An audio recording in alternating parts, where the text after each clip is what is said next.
Hello everyone and welcome to another instalment of My Favourite Films, the self-explanatory series where I talk about some of my favourite films of all time. And today we are looking at one of the most complex films I think I've ever seen. It's widely regarded by many as a cult classic, and quite rightly so. I'm of course talking about Donnie Darko, released in 2001, directed by Richard Kelly. Now, Donnie Darko is a film I've loved for quite a while, at least ever since I first watched it during uni, but is one I don't get to talk about that often, which I always find a bit weird. It's a film that most people love, but whenever I'm talking to people about film, it never comes up in conversation, and it always kind of disappoints me a little bit because it is such a brilliant film, and I always want to talk about it, but never get the opportunity to, which is half the reason why I'm making this video today, because I want to talk about it. Now, before we talk about the film itself, there's one thing I just wanted to bring up because it's something that's always fascinated me, even long before I actually saw the film, but it still fascinates me now, having seen the film a couple of times. And that is the fact that, for some reason, a lot of people that only roughly know what Donnie Darko is seem to think it's a horror film. And I will admit, there were many years during, high school and college where I saw the poster, I saw the image of the guy in the bunny suit, and I thought to myself, that's got to be a horror film. But for anyone who has seen the film, you will know that it's like, 2% horror, and the rest of it's like this psychological thriller drama with a few sci-fi elements in it. And that's just always fascinated me about this film. I can't really think of another film like it where people who haven't seen the film think it's one thing, but then actually watching the film, it's a completely different film entirely.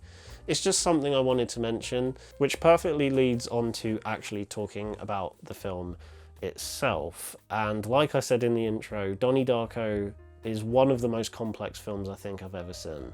If you thought The Matrix or Fight Club were convoluted or complex or hard to get your head around, just wait until you watch Donnie Darko, because it is one of those films where you will get the basic gist of what has gone on from a first viewing, but in terms of understanding how things got from point A to point B and the finer details of how that story completes itself, so to speak, you need to do a little bit of research, unfortunately, and it takes quite a bit of time for those things to sink in. For instance, if anyone watches Donnie Darko for the first time and says they 100% get it just from one viewing, they're lying. They just are.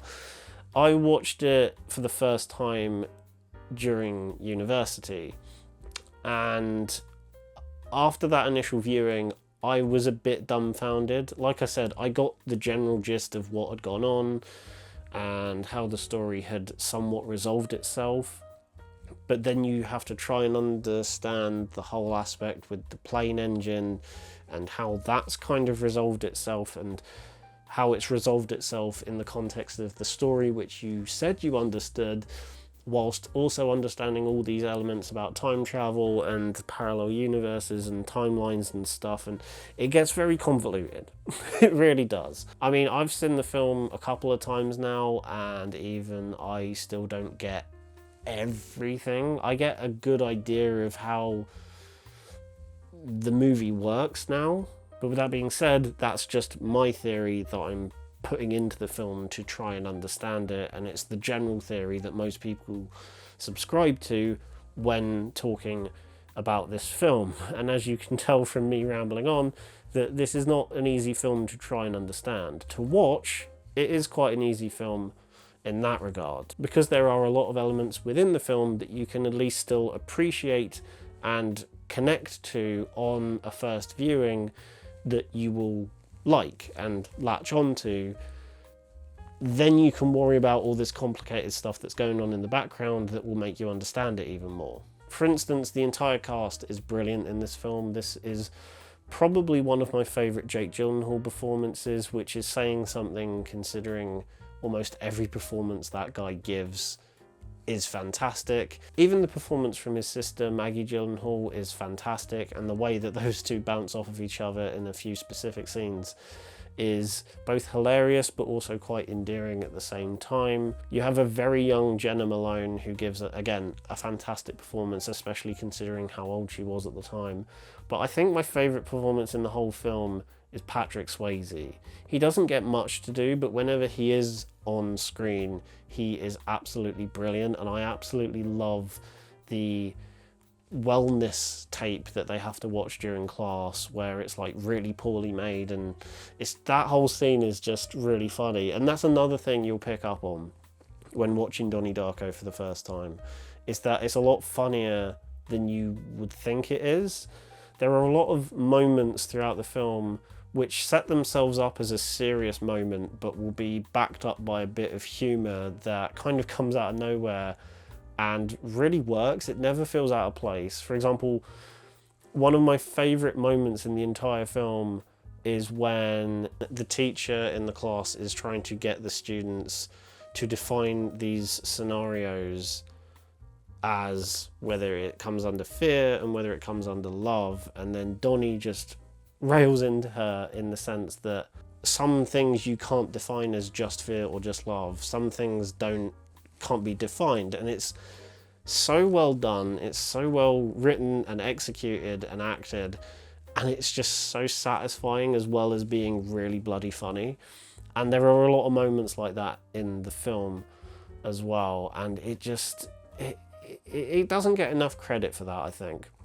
It's very good at being this coming of age drama that's also got these psychological thriller elements to it, but I think it doesn't get enough credit for just how funny it can be. I also want to highlight Richard Kelly's direction in this film as well, because I just love the way this film looks and feels. It's something that's always stuck with me ever since I watched it, just the way the whole movie just looks. It has a very specific aesthetic to it and style, and that's always stayed with me long after I've seen the film. Even if there's a long period where I haven't seen the film for quite a while, that's the one thing that will always stick with me, especially with the imagery of Frank the Bunny. I think there's a lot of things visually in this film that really lend it to a rewatch as well, that will grab you on a first viewing but will have you wanting to come back for more as well. Plus, the way he, like I said, moves the camera in certain scenes is just so simple, but also like very masterfully done as well. For example, there's one moment that's really stuck with me from this film. Right near the end of the film, you have this montage of all the people that have been affected by the actions of what Donnie has had to do throughout the movie, for good or for worse. And the whole thing is set to the now iconic cover of Mad World by Tears for Fears. But the way the camera just like pans across each person as they're either coming to a realization or being sad or crying or feeling happy, just that entire moment is stuck in my brain forever. It's a very simple moment right near the end of the film, but it is one that ever since I first saw it has never left my head. And it's like a perfect example of a perfect marriage between camera movement, tone, and music. I think it's just a really good example of all of those three things working perfectly to create a memorable moment in a film. Which, come to think of it, is something else I love about this film, and that is the soundtrack. The score for this film is very weird and otherworldly, but fits the tone perfectly. Plus you have these songs from the 80s, because that's when the film is set, that also just work and fit the tone of the film perfectly. Donnie Darko is honestly a fantastic film and deserves all the praise it gets, and I think it should be talked about more often, because I very rarely see it be talked about unless it's under very specific circumstances. So I just want to see more people talking about it, which is why I've done this video.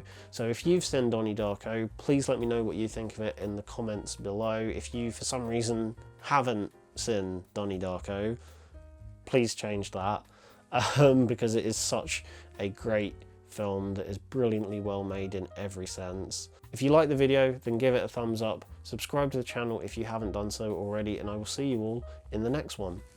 Bye.